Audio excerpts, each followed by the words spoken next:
Hi everyone, my name is Brown Simmons and I'm here to talk about my reflection on the podcast for behaviorism. And if I'm looking away from the screen, just know I've written down what I'm supposed to say. I like to write it down so I won't forget. I really appreciate Dr. Skinner's behaviorist theory of learning, which views learning as a process of conditioning shaped by reinforcement and punishment. His distinction between informal and formal education shows how rewards and consequences influence behavior.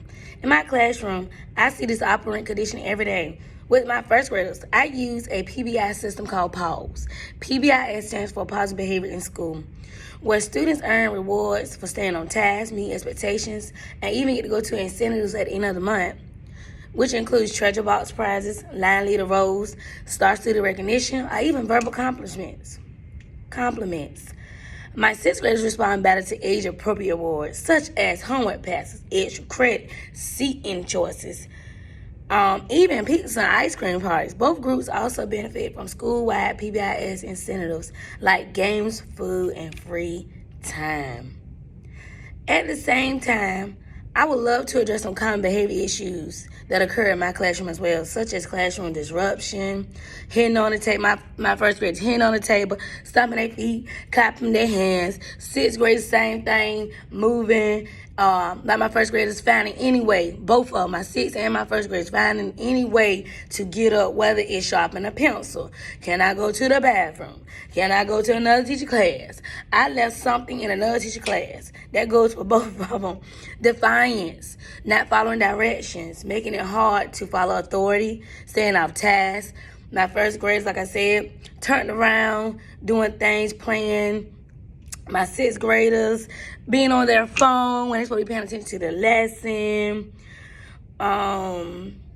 Emotional outburst, that's both, especially with my first graders. I could be teaching a lesson and they'll just pop out with a song in their head.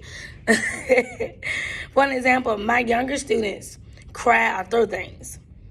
And how I will handle that, I focus on the safety, calm, deep redirection, and long-term strategies and self-regulation plans. And I even get the parents and administration involved as needed. I use tools for my first graders. I use tools like behavior charts. Give me 5 hand signals, which I raise my hand, give me 5. Give me 5 is telling me raise my hand and be quiet. For my sixth graders, I use clear consequences instructions, ranging from verbal warnings, classroom removal, or office referrals, parent-teacher conference.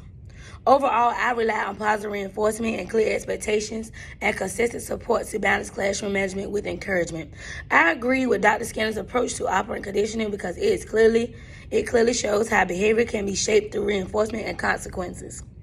Like he said, when you reward them for the good things, they are able to repeat the behavior that you desire.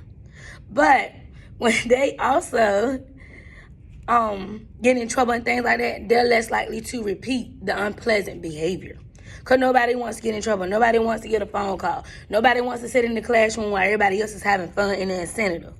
Or those things, because like here at elementary and first grade, if they don't have enough pause, I meet pause expectations with the PBIS system, they do not get to go to the incentive. Like last year, they had a glow party for first grade.